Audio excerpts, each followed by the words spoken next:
નમસ્કાર દોસ્તો, વિડીયોમાં ફરી એક વખત તમારું સ્વાગત કરું છું।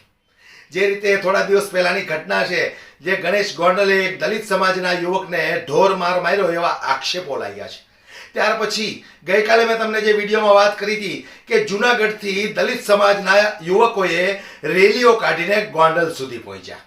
ગોંડલ પહોંચ્યા પછી એક દલિત સમાજના યુવકોએ પોતાના નિવેદનો સ્ટેજ ઉપરથી આપ્યા છે। ત્યારે રાજુ સોલંકીએ જે નિવેદનો આપ્યા છે એ નિવેદનો સાંભળીને એવું લાગે કે મામલો વધુમાં વધુ ઉગ્ર બનશે। જે રીતે રાજુ સોલંકી ગુસ્સે થયા છે અને એ ગુસ્સામાં આવીને જયરાજસિંહ જાડેજાને ખુલ્લેઆમ ચેતવણી આપી છે કે જો જયરાજસિંહની અંદર દમ હોય તો ગણેશ ગોંડલ અને જયરાજસિંહ જાડેજા બંને બાપ દીકરો અને અમે બંને બાપ દીકરો આવી જાઓ સામસામે, જો તમારામાં તાકાત હોય તો। આવા શબ્દોથી જયરાજસિંહ જાડેજા ઉપર આકરા પ્રહારો કર્યા છે। ત્યારે અહીંયા એવું સ્પષ્ટ દેખાઈ રહ્યું છે કે મામલો વધુમાં વધુ ગરમાઈ રહ્યો છે। ત્યારે આવો આપણે સાંભળીએ કે જે રીતે રાજુ સોલંકીએ ખુલ્લા મંચ પરથી જયરાજસિંહ જાડેજાને શું ચેતવણી આપી છે। પણ એટલું ચોક્કસથી કહી દઈશ કે આવી રીતે જો બંને એકબીજા ઉપર પ્રહારો કરતા રહેશે તો કોઈ પણ સંજોગે આ મામલો શાંત થવાનું નામ નહીં લે। પરંતુ જે રીતે રાજુ સોલંકી ગુસ્સે થયા છે ને એ ગુસ્સામાં આવીને રાજુ સોલંકી ન બોલવાના શબ્દો બોલી ગયા છે। આવો આપણે એ વિડીયોને જરા વિસ્તારથી જોઈએ। ગોંડલની બજારમાં ને બાજુ હોય ને તો ઈ બે બાપ દીકરો મને બે બાપ દીકરો ઈ બે બાપ દીકરો એનો ગણેશ હું પેલા કહેતો હતો કે ગણેશ તે શંકરના ઘરમાં હાથ નહીં ખોશે, ગણેશ તે સુનગીરી તે શંકરના ઘરમાં હાથ નહીં ખોશે। ગોંડલની વાત સાંભળી અને બહુ દુઃખ થયું।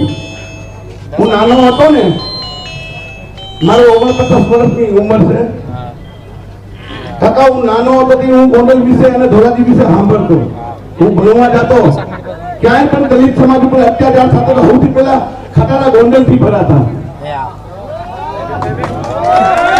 હું નાનો હતો એટલે પાંચમું ચોથું ભણતો ત્યાંની વાત કરું છું ભાઈ।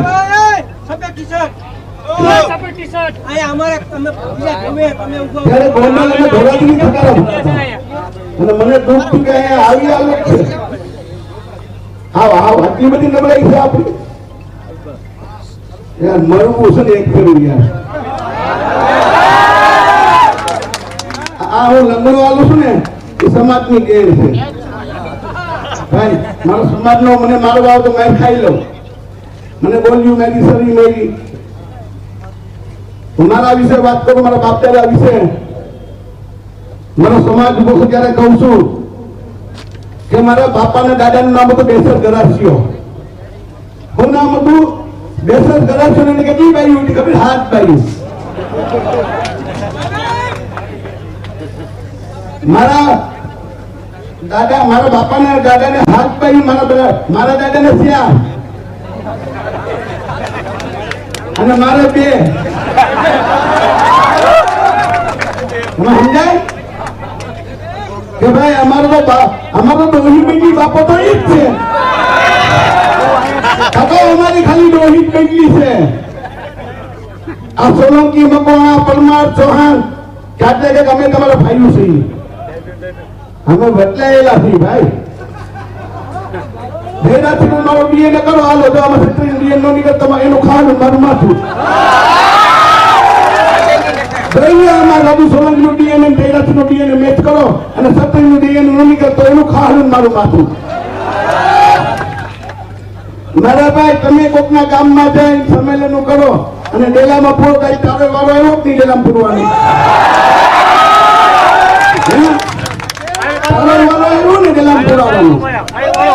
તું શેર છો કા દલિત સમાજ હવા શેર છે મારા। હું રોજ જમીને હાલવા જાઉં છું, હું મારી ઘરવાળી હાલવા ગયા અને સોડા પીવા ગયો હું તો એક છોકરો આવી મને કીધું કે તમારા છોકરાને ઝઘડો થઈ ગયો છે। તો હું ત્યાં ઉઘાડામાં જોઈને ગયો, ગાડીમાં બેન પુષ્કટી ન પીવું એટલે કોઈ રાજકોટ જેવું સીધી બાસરી બધા ઉતરે એટલે જોયું 15-20 જણા। એટલે મેં કહું આ તો ગોંડલ દરબારનો દીકરો છે, આબુદાર માણસ છે, એટલે મેં કીધું ભાઈ આબુમાં તો બીયો છે કઈ ઠંડુ બંડુ પીવું હોય તો કે એને તો ખજડાવે રાખી દે. એટલે મને કેવું તો ખરા કે અમે ટોફું લઈને આવીએ છીએ તારા છોકરાને ઉપાડવા, તો ખબર પડે કે કેના પેટમાં તારું લઈ લીધું છે.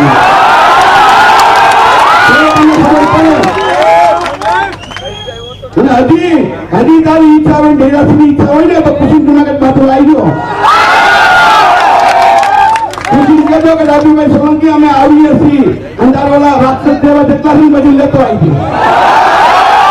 અને ગોંડલની બજારમાં એને બાજુ હોય ને તો ઈ બે બાપ દીકરો ને બે બાપ દીકરો,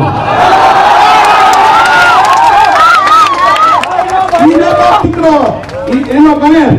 હું પેલા કહેતો હતો કે ગણેશ કે શંકરના ઘરમાં હાથ નાખ્યો છે, ગણેશ કે ભૂલ કરી તો શંકરના ઘરમાં હાથ નાખ્યો છે.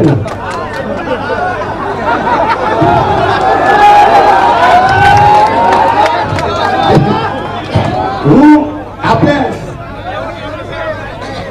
અને મેં એ કીધું હતું, મેં આપણા સમાજના આગેવાનને ફોન કર્યો હતો, એનું નામ નહીં આપું. મેં કીધું મારા છોકરાનો અપહરણ આ ધૈર્યસિંહનો છોકરો કરી ગયો છે, ત્યાં જઈને તું લબડતો નહીં થાય, ખાલી એને એટલું કહે કે મારે 4 છે ને તારે 1 છે.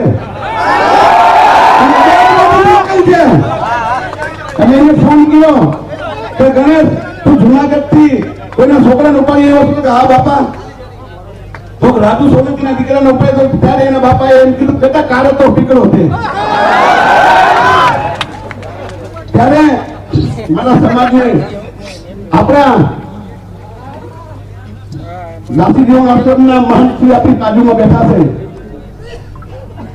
અમે અમારા સમાજમાં 2284 સમાજમાં 2284 સંતો થઈ ગયા છે. ભીમ સાહેબ, બાલક સાહેબ, ભીકમ સાહેબ, આપણા રોહિદાસ સાહેબ, એવા 2284 સંતો. અને તમને શરમ આવી જોઈએ. અમારા છોકરા ઘોડી ઉપર કહે તમે એલા પર તમને હું કહું છું કે અમે વટલેલા છીએ. અમારા બાપાએ ભૂલ કરી, અમારા ડોહાએ ભૂલ કરી એટલે અમે આમાં આવ્યા છીએ. તમે તમારા ભાઈને ઘોડી બેઠા ઉતારો છો, તમારા ભાઈને અમારો વળઘોડો થતો હોય અને તમે એને હેઠવા ઉતારો. તમે અમારો ઇતિહાસ તો જો, તમે મારા બાપા તમારો ભાઈ જ છે, ત્રીજી પેઢી તમારો ભાઈ જ હતો, કઈ ઘોડા છે. એટલે મારે જો અમારા દાસુજીવન સાહેબ ને પરત ગામમાં ઉતારી કુવામાં ઉતારી વરસ કઈ પાણી તો દાસુજીવન સાહેબ પાણી આવતા હોય તો અમે એની ઓલાદ છીએ ભાઈ. અમારા વૈંજા કુવા હોય તમારા અને વૈંજા કુવામાં પાણી આવે તો બાપા અમે એ સમાજ છીએ. આ પાણીયાળો સમાજ છે તો બીજાના કુવામાં પાણી કાઢી શકતા હોય તો તમારા પાણી તમે કાઢી જ નાખ્યું. તો આ વિડીયોમાં તમારું શું કહેવું છે, તમારો શું મંતવ્ય છે, મને કોમેન્ટ બોક્સમાં દોસ્તો જરૂરથી જણાવજો. પણ આપણે એવી આશા કરીએ કે કોઈ પણ સંજોગે મામલો એકદમ શાંત પડી જાય, કારણ કે લડાઈ ઝઘડાથી કોઈનું ભલું નથી થયું. વિડીયો ખૂબ શેર કરો, દરેક લોકો સુધી પહોંચે. પસંદ આવ્યો હોય તો લાઈક કરવાનું ભૂલશો નહીં. જય હિન્દ.